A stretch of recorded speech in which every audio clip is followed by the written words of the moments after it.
Браната на река Отиња ќе биде нова реалност за овој град и ќе биде нов квалитет за Штип. Штип ова го заслужува поради развојот поради идните генерации.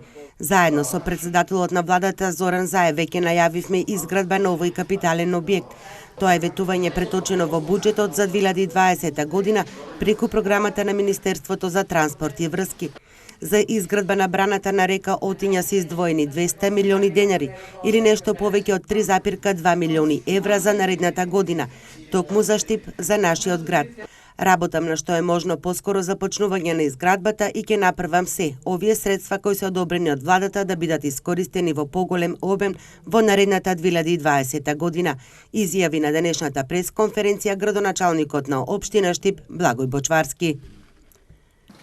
Во 2020 година очекувам да поставиме камен темелник на овој значаен објект за Штип и на овој објект кој што со децении го зборуваме и го посакуваме, но и да биде реализиран еден голем дел од него во тековната, односно наредната 2020 година.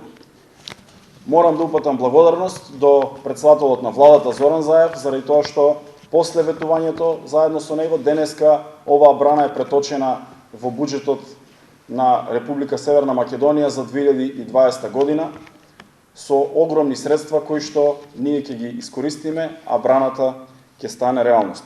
Токму заради тоа, граѓаните на општина Штип ќе бидат благодарни заради тоа што конечно некој се сети за да направиме нешто значајно за нашиот град и за нашите граѓани.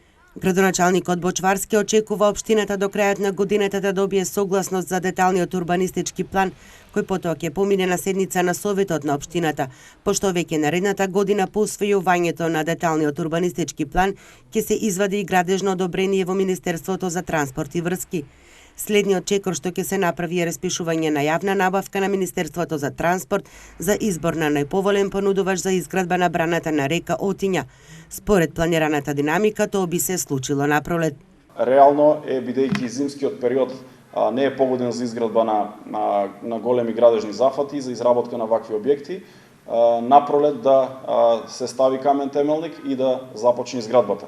Овие средства кои што се одобрени се огромни средства за искористување за само една година. Тоа е 2020 година.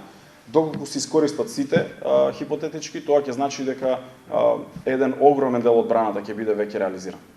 Градоначалникот Бочварски смета дека изборите не треба да ја закочат реализацијата на проектот, бидејќи објектот веќе е влезен во програмите на владата и Министерството за транспорт и врски и во буџетот веднаш по изгласувањето на собранието.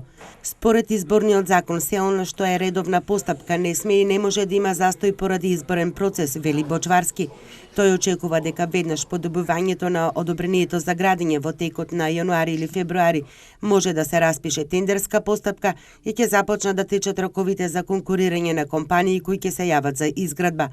Тендерската постапка ќе ја распише Министерството за транспорт и врски, а со оглед на цената на чинење на овој објект, истиот најверојатно ќе биде меѓународен.